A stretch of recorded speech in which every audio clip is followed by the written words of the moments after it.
Allah berfirman, misal contoh salah satu sumber yang haram yang kita lihat sekarang memang di Indonesia ini sudah merata di masyarakat.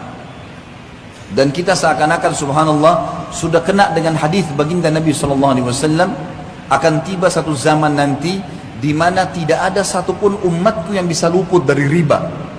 Masalah riba misalnya. Bukankah sekarang teman-teman sekalian sampai pada tingkat apapun dicicil dan berbunga? Bukankah orang kalau mau beli baju, orang kalau mau beli elektronik, orang kalau mau beli kendaraan, orang kalau mau beli rumah, semuanya dihubungkan dengan masalah riba. Dan ini berbahaya sekali. Riba ini bukan hanya sekedar sesuatu dosa yang seperti zina yang dasarnya besar misalnya. Tapi apa kata Nabi SAW dalam hadis yang sahih riwayat Imam Ahmad? 1 dirham riba lebih berat daripada 36 kali berzina. Bayangkan kalau kita berzina, naudzubillah, sekali, sudah berat hukumannya. Sudah cukup Allah datangkan penyakit kelamin untuk dia sebenarnya. Sudah cukup Allah akan coba dengan bangkrutnya usahanya, ribut dengan istrinya dan suaminya, anaknya jadi sakit dan beragam macam cobaan akan datang. Bagaimana kalau seandainya 36 kali berzina? Padahal 1 dirham, 1.000 rupiah riba. Baik teman-teman sekarang masih pakai kartu kredit sekarang, memaksakan diri untuk pakai. Apa itu? Dipaksakan untuk menyicil sesuatu. 0% kok Ustaz? Baik 0%. Taib, kalau seandainya Anda terlambat 1 hari saja, bukankah kena bunga 50 rupiah? 50 ribu rupiah? 50 ribu bisa saya jangkau, gaji saya 3 juta. Benar, tapi 50 ribu rupiah kalau kita hubungkan dengan hadis tadi lebih berat daripada 36 kali berzina. Untuk apa? Kenapa harus paksakan diri melampaui kapasitas? Kenapa kalau tetap pakai kendaraan yang lama dulu sampai dikumpulkan dana supaya kita bisa beli yang cash? Kenapa kita tidak sabar teman-teman sekalian? Toh perangkat di tubuh kita masih aman, matanya masih sehat, telinganya masih sehat, kulitnya masih bagus, kakinya masih bagus. Kenapa harus paksakan diri?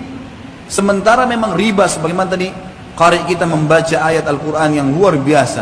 Allah mengatakan, ya ayyuhalladzina amanu la ta'kulur riba adha'afan mudha'afah. Hai orang-orang yang beriman, jangan kalian makan riba bertumpuk-tumpuk, berulang-ulang. Apa makna kalimat ini? Kata sebagian ulama tafsir, yang dimaksud adalah riba itu akan selalu mengikat seseorang, tidak bisa lepas. Makanya setiap cicilannya berjalan berapa bulan ditawarkan lagi yang lain, digoda lagi sama syaitan dengan yang lain. Minimal harus ada yang nyantol. Dan 1 dirham riba lebih berat daripada berzina. 36 kali berzina. Allah berfirman dan mengingatkan kepada kita, menjelaskan tentang solusinya. Lalu apa yang saya harus lakukan Ustaz? Jawabannya Allah yang berfirman dan kekal sampai hari kiamat ditilawakan. Surah Al-Baqarah 276. Dan bagi teman-teman yang masih terikat dengan riba, baca Al-Baqarah 2 ayat ini, 275 sama 276. Tapi saksi bahasan di sini 276-nya. Kata Allah Subhanahu wa taala, "A'udzubillahi minasyaitonir rajim, yamhaqullahu riba wa yurbis shadaqat." Allah pasti memusnahkan riba dan menyuburkan sedekah. Apa maksudnya memusnahkan riba? Kata para ulama tafsir, yang dimaksud musnah hartanya, hasil riba itu tidak akan bermanfaat buat dia, selalu bermasalah. Beli elektronik akan selalu bermasalah buat dia, beli rumah dari riba akan selalu tidak tenang di dalamnya, terjadi pertengkaran-pertengkaran, makanan minuman yang didapatkan dari hasil bunga riba atau dari riba itu juga akan mendatangkan penyakit-penyakit dan seterusnya. Memusnahkan harta itu dan memusnahkan bagi pemakannya. Sesuai dengan hadis Nabi SAW, Allah melaknat pelaku riba, penulisnya, saksinya, semua kena. Maka harus hati-hati. Dan Allah menyuburkan sedekah. Bagaimana mempertemukan teman-teman sekalian antara riba dengan sedekah? Bagaimana kita mempertemukan antara riba yang orang transaksi jual beli bertambah berbunga dengan sedekah? Sedekah seakan-akan kita tidak dapat apa-apa. Para ulama tafsir mengatakan yang dimaksud adalah kalau seseorang mau diluaskan rezekinya dan dia tidak akan perlu bergantung pada riba dan hutang, maka dia harus rajin bersedekah.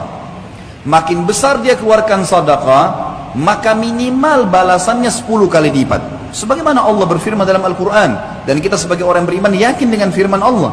A'udzubillahi minasyaitonirrajim. Faman ya'mal minas salihati. Maaf, ayatnya adalah Man ja'a bil hasanati falahu asyru adhafiha. Al-ayat. Siapa yang melakukan satu kebaikan termasuk sedekah di dalamnya, maka Allah akan datangkan 10 kali lipat. Sebenarnya kita kalau sedekah 5.000 rupiah, 50.000 rupiah, 100.000 rupiah, 1 juta rupiah, atau makin besar maka makin bagus.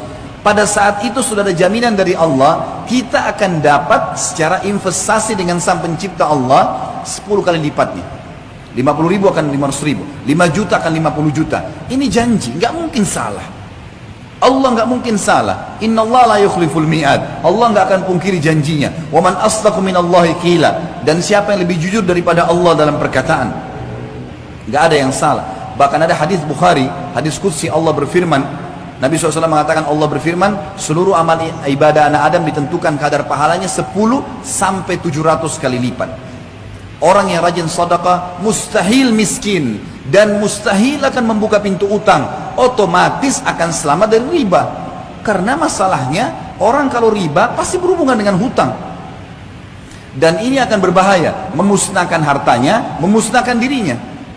Coba sekarang balik teman-teman sekalian, saya cuma punya uang 10.000, saya juga mau makan, berbagilah dengan orang-orang miskin di pinggir jalan sana, walaupun cuma sepertiganya. Di dalam sebuah hadis Bukhari disebutkan, ada 2 orang dari Bani Israel dulu. Dua-duanya orang saleh, beribadah, sahabat dekat. Dua-dua punya kebun bersebelahan. Lalu Nabi SAW mengatakan, pemilik kebun yang pertama, sambil menunggu hujan dari langit karena musim kemarau dan tidak ada hujan, dia melihat ada awan yang lewat di atas kebunnya. Lalu dia mendengarkan dari awan tersebut suara yang berbunyi, turunkanlah hujan di kebunnya fulan, nama temannya di sebelah. Maka dia pun mengikuti awan tersebut, dan ternyata awan itu menggumpal semuanya di atas kebun temannya. Lalu turun hujan yang lebat sehingga temannya ini jadi subur tanamannya, lagi banyak panennya, sementara yang lain tidak dapat hujan. Kuasa Sang Pencipta Allah. Lalu dia tanya temannya, apa yang kau lakukan dengan kebunmu ini? Sampai di musim kemarau seperti ini masih saja Allah datangkan hujan khusus untuk kebunmu, yang lain gak dikasih. Dia mengatakan, hasil kebunku ini aku bagi 3. Sepertiganya aku berikan kebutuhan keluargaku, dan ini termasuk sedekah.